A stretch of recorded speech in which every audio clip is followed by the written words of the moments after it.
정방이 아닌 정치 중심에 서고 싶은 네 남자의 유쾌상쾌 통쾌 정치 토크쇼 정치인싸. 오늘도 출발은 세 분과 함께하겠습니다. 이준석 국민의힘 전 최고위원 그리고 김태훈 변호사, 현근택 변호사 나오셨습니다. 어서 오십시오. 안녕하세요. 네, 안녕하세요. 자, 신장식 변호사님은 또 앞 스케줄 관계로 뭐 저희가 그래도 일단 세 명이서 이야기 포문을 열고 있으면 오셔서 또 본격적인 주제는 얘기를 해보도록 하고요. 언젠간 채워줘요 또. 아이 그럼요. 예, 그리고 유튜브로 지금 시청하시는 분들께는 당분간은 저희가 조금 완화가 됐습니다만 계속해서 마스크를 좀 착용을 하고 방송을 진행하도록 하겠습니다. 이해를 좀 부탁드리고요. 일단은 현 변호사님 오셨으니까 먼저 일주일 사이에 그 사이에 이제 뭐 여러 가지 이슈들이 있다 보니까 추미애 장관 아들 관련한 이야기는 이제 조금 그 사이에 지나간 것 같아요. 어떠세요? 이번 사태 최대 피해자 현근택 변호사죠. 네, 어떤 것 때문에요? 네, 아니 뭐 방송 다 잘리고 뭐 이래가지고. 그건 아니고요. 뭐가 아니야? 아니 사실 전화를 거의 뭐 하루에 수백 통 왔는데 네. 전화가 안 와요. 오늘도 한 통 딱 왔어요. 몸으로 어제도? 느끼시겠구나. 그 네. 이슈가 흘러갔음을. 그렇죠. 어제도 한 통인가 두 통. 그러니까 하루에 이제 전화 오는 양이 완전히 줄었죠. 그러니까 이제 언론의 관심이 약간 떨어진 거죠. 그게 아니라 이런 거지. 뭐 현근택 변호사는 전화해서 잘 모르더라. 뭐 이런 거. 뭔 소리야? 아니, 형님 오늘은 아세요? 그거? 당직 사병이랑 통화했는지 안 했는지? 아니 그러니까 그 부분을 끊임없이 100번씩 물어보는데 지난번에도 말씀드렸잖아요. 그러니까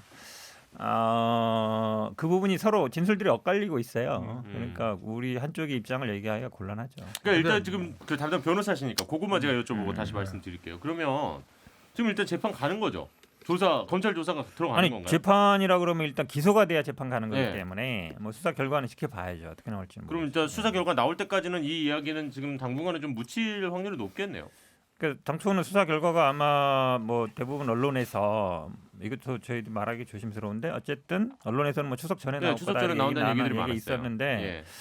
뭐 지금 추석 전이 얼마 안 남았잖아요. 그렇죠. 예. 그러면 이제 그동안 또 압수수색한 것도 있고 이러면 아마 뭐 더 늦어질 수도 있을 것 같고 근데 수사 결과가 언제 나온다 뭐 어떻게 될 거다라는 얘기는 제가 하기는 그렇죠, 좀 곤란한 것 아유, 같아요. 근택이 아무것도 모르잖아요. 물어볼 게 없는 거지. 전화해봤자 지금. 이런 게 있어요. 일단 제 이 사건을 특정하는 건 아니에요. 근데 이제 변호사들 형사 사건 하다 보면 예. 가끔 그런 약간 아마 형도 저 많이 느꼈을 건데 이런 의구심, 자괴감 들 때가 있어요. 의뢰인이 나에게 팩트를 얘기하고 있는가? 진짜로. 저렇게 또 아니 일반 물타기- 명료라고 얘기를 하시는데 그런 너무 일이 물타기하네. 꼭 아니, 집어서 그런 얘기하는 것 일이 같은데? 저렇게 물타기. 아니 왜냐면 기본적으로 자기의 불리한 거 숨기고 싶은 인간의 본성이에요, 그거는. 네. 그건 내가 잘했다 잘못했다 평가는 나중이고 인간의 본성입니다, 그건. 내가 내 잘못을 숨기고 싶은 거. 그렇기 때문에 과연 의뢰인과 변호사는 사실 모든 걸 알고 변호사가 의뢰인의 정말 그거 불리한 걸 알아도 그거를 합법적 범위 내에서 숨겨주는 게 변호사 할 일이잖아요. 검사님 사실을 했는데요. 이렇게 얘기하면 안 그렇진 되는 않죠. 거잖아요. 예. 예? 그렇기 때문에 다 모든 거를 얘기하라. 그래야 내가 당신을 위해서 최대한 대책을 세운다라고 말은 하지만 간혹 특히 민사는 그런 겁니다. 형사 사건에서 이 사람이 진짜 나한테 다 얘기를 하나? 왜? 내가 사실관계가 납득이 안 될 때가 있거든요. 네. 왜 내가 납득이 돼야 가서 판사를 설득을 시키는데 내가 납득이 안 돼. 그런 사건들이 간혹 있다. 뭐 이게 그렇다는 건 아닙니다. 그냥 간혹 있더라. 이상하게 얘기하는데 이런 거. 왜냐면 사실은 이게 저는 이제 상식적으로 얘기를 많이 해요. 그러니까 왜 그러냐면 아니 어떤 군대에 있는 사람이 예를 들어서 내가 휴가 연장이 안 되는데 그냥 집에 있는 사람이 어떻게 있어요? 상식적으로 군대를 갔다 온 그렇죠. 사람들은 알 거예요. 예를 들어서 그렇죠. 내가 아무런 뭐 휴가 명령도 없는데 군대 안 돌아간다? 그거는 상식적이지 않아요. 그렇죠, 그렇죠. 그다음에 또 언론에서 많이 얘기하는 게 21일 날 이제 저희들이 그 2차 병가에 대한 서류를 보냈다 했단 말이죠. 예. 이메일로. 그러면 23일 날 끝나잖아요. 이틀 후에. 예. 그럼 서류만 띡 보내고 말겠어요? 하겠죠. 아니 보내고 일단 다음에 나 지금 아프는데 어떻게 되느냐 얘기하는 게 정상적이죠. 그렇죠. 왜냐하면 내일 모레 가고 오늘 서류를 보내는데 서류 보냅니다. 끝 이러지 않거든요. 예. 그러니까 그런 상황, 그러니까 상식적으로 판단할 수 있는 분들이 되게 많아요. 자, 그럼 근데 문태경. 자꾸 이제 언론이나 여기서는 뭐 관심이 이런 거죠. 매월 며칠 날 누가 누구한테 전화했느냐.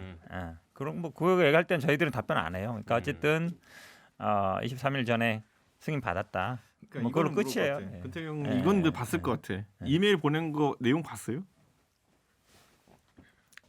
그러니까 이메일 보냈다 했으면 됐지. 그 내용이 뭐가 있냐 뭐 이런 것까지. 아니, 이런 거 아니야? 얘기할 옛날에 필요는 그- 없는 거고. 옛날에 저희들이 뭐 어쨌든 그 이미 보도 자료도 보냈어요. 그러니까 옛날 거기에 조국 이제 장관 필요한 딸 것도 그 뭐 보냈다. 진단서 갖고 오라 그랬더니만 돼지가 됐나 네. 본가 이런 거 아니에요? 보면 또? 우리 진단서 공개도 했잖아요. 아니 그러니까 진단서 말하는 게 아니, 아니라 상식적으로 그러니까 이준석 최고가 계속 이메일 문제 내용을 제기하는데 봤냐고, 아니, 이메일 생각을 내용. 해봐요. 응. 만약에 진료 기록이 필요한 걸 보낸다 그러면 우리가 음. 진단서라는 건 하나의 기록이고 보통 거기에 우리가 예를 들어서 진료 기록이라는 이런 걸 첨부하잖아요. 예. 보통 아마 재판을 해본 분들은 알 거예요. 결국 진료 기록이라 하면 뭐 입퇴원이라든지 아니면 뭐 예를 들어서 뭐 치료비를 냈다는 증명이라든지 아니면 뭐 진료 기록 차트라든지 이런 걸 같이 한 달라 그러면 세트로 주거든요. 예. 요 진단서 하나만 딱 주지는 않아요. 기본적으로. 그러면 사실 그런 거를 당연히 보내는 것이지 뭐 지금 얘기처럼 뭐 사실 그 이 주제를 가지고 우리가 오프닝 토크에서 이렇게 뭐 팩트에 대한 논쟁을 또 할 생각은 없었는데 알아서들 지금 다 해주셨고 그 얘기를 좀 저안 듣고 바꿀게요. 있었어요. 그래서 야, 무슨 말씀이세요?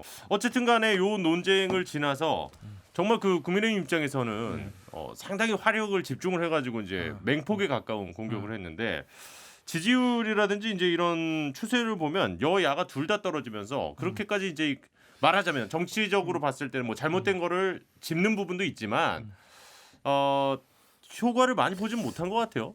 추미애 장관에 대한 이번 사건을 놓고 그거는 이제 이런 거예요. 저희가 이제 그 땅을 팔 때 흙 음. 파는 거랑 이제 콘크리트 까는 거랑 이제 밑에 뭐 돌 까는 거랑 다 다르거든요. 예예예. 지금 이제 문재인 대통령 지지율이 70% 이렇게 내려 하다가 조국 사태 겪으면서 사실 40%대 후반이 고착화 된 거죠. 사실. 예. 그러면서 이제 여기서부터 이제 1% 2%씩 이제 기반 암을 부수는 일 같은 경우에는 박근혜 정도 마찬가지에 37, 8%까지는 내려갔어요. 쑥 이제 그 예. 총선 직전에. 그런데 이제 거기서 이제 더 밑으로 파내고 들어가는 최순실 같은 건이 필요한 것처럼 여기는 이제 소위 말로 깨졌다는 얘기가 나와야 되는 거거든요. 그 공정권 지지층이. 예. 그런 정도의 사건에 도달하려면은 저는 대통령의 측근이 연루가 돼야 된다. 좀 추미애- 대통령 지지율과 당 지지율은 좀 다르다고 보시는군요. 그건 이제 추미애 장관이 대통령 측근으로 분류될 수도 있어요. 하지만 이 관계가 옛날에 네. 뭐 아들 삼형제처럼 이제 홍삼 트리오 이런 거나 아니면 김현철 씨나 이런 것처럼 아주 옆에 있는 그 친족이 아니라 그래도 뭐 같은 당 이러면 손절을 할 수 있잖아요. 어느 순쯤 되면. 예.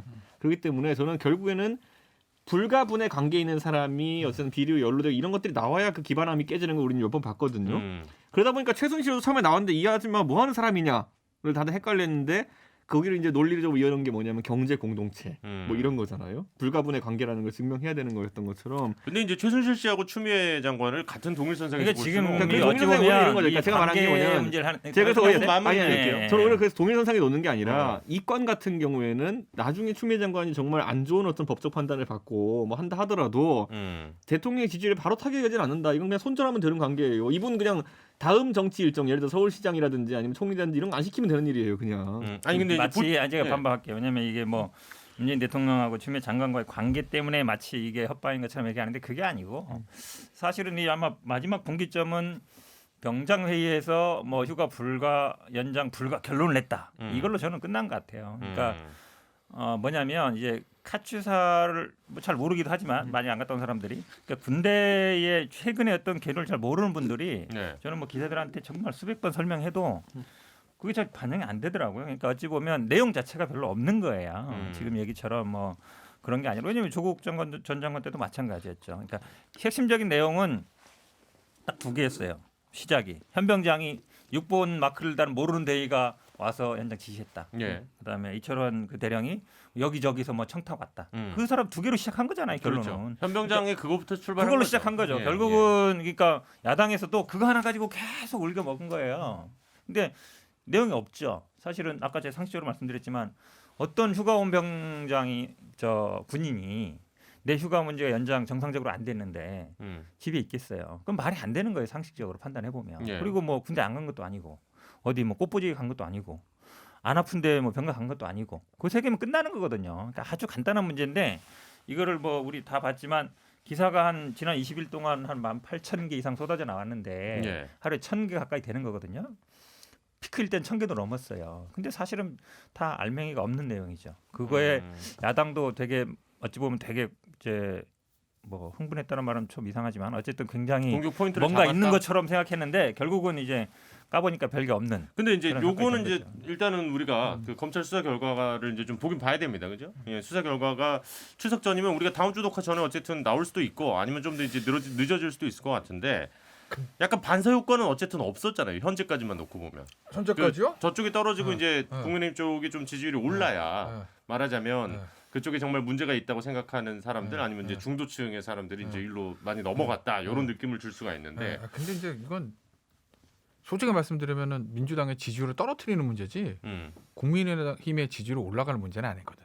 어떤 면에서 보면 예를 들면 이제 부동산 문제 같은 거는 예, 예를 예. 들면 부동산 문제 같은 거는 정책적인 이슈니까 민주당이 부동산 너무 잘못하는데 확실히 경제는 보수 야당에 날 수도 있겠구나라고 해서 옮겨가는 측면들이 좀 있어요. 예, 예.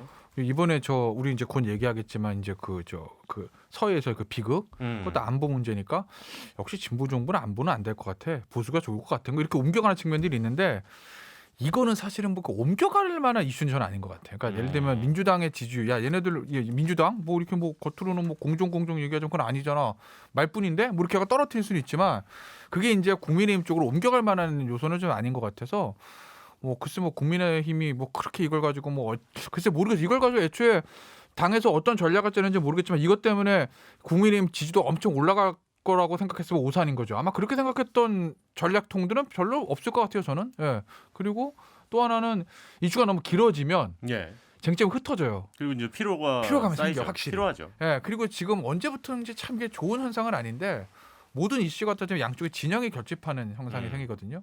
그러니까 고정 지지층의 충성도가 강해지면서 오히려 이게 좀 지지율이 고착화된 현상이라고 그럴까?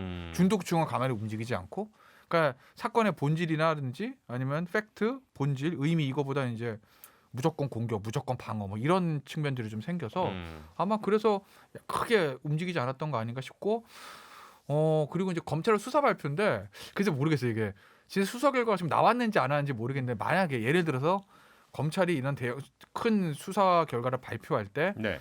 정무적으로 판단해서 시기를 조절하는 현상들이 있다라고 가정을 하고 말씀드리면 저는 이제 보는 거예요.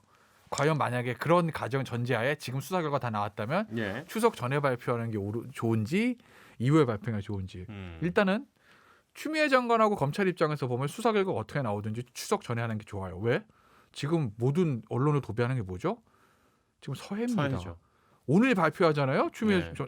내일 신문에 한 반단 나올까요? 그래서 모든 뉴스도 안 나오고 쓱 지나갈 수 있어요. 묻혀서. 그럼 추미애 장관하고 저 동부지보다 제일 좋죠. 예. 쓱 묻어갈 수 있으니까. 근데 예를 들면 청와대나 여당 민주당 입장에서 보면 지금 추석 앞두고 어저께 그 터진 거 굉장히 악재거든요. 추석 민심에. 네. 여기다가 추미애 장관 수사 결과 발표까지 나와봐요. 더블 악재라고요. 그러면 예를 들면 아니 수사 결과가 어떻게 나올지 근데 모르니까. 이거 수사 결과는 네. 지지도가 뭐 어떻게 아니라 나와도 지지하지 상관없다? 않은 사람 입장에서 보면 이게 제가 예전에 이겨도 이기는 싸움이 아닐걸요라고 말씀드렸던 거 예. 수사 결과 봤더니 공무이탈자 기소 음. 그럼 완전 데미지고 음. 뭐 직권남용 다 데미지고 저희가 봤더니 깔끔합니다. 아무것도 없어요. 별 문제 없었어요. 녹취 파일이요. 6월 14일 거만 봤는데 없던데요. 그 다음 건 안 봤는데요. 잘 모르겠어요. 머리 극적극적. 이러면 니네 뭐 했냐? 얘기 나올 거거든요.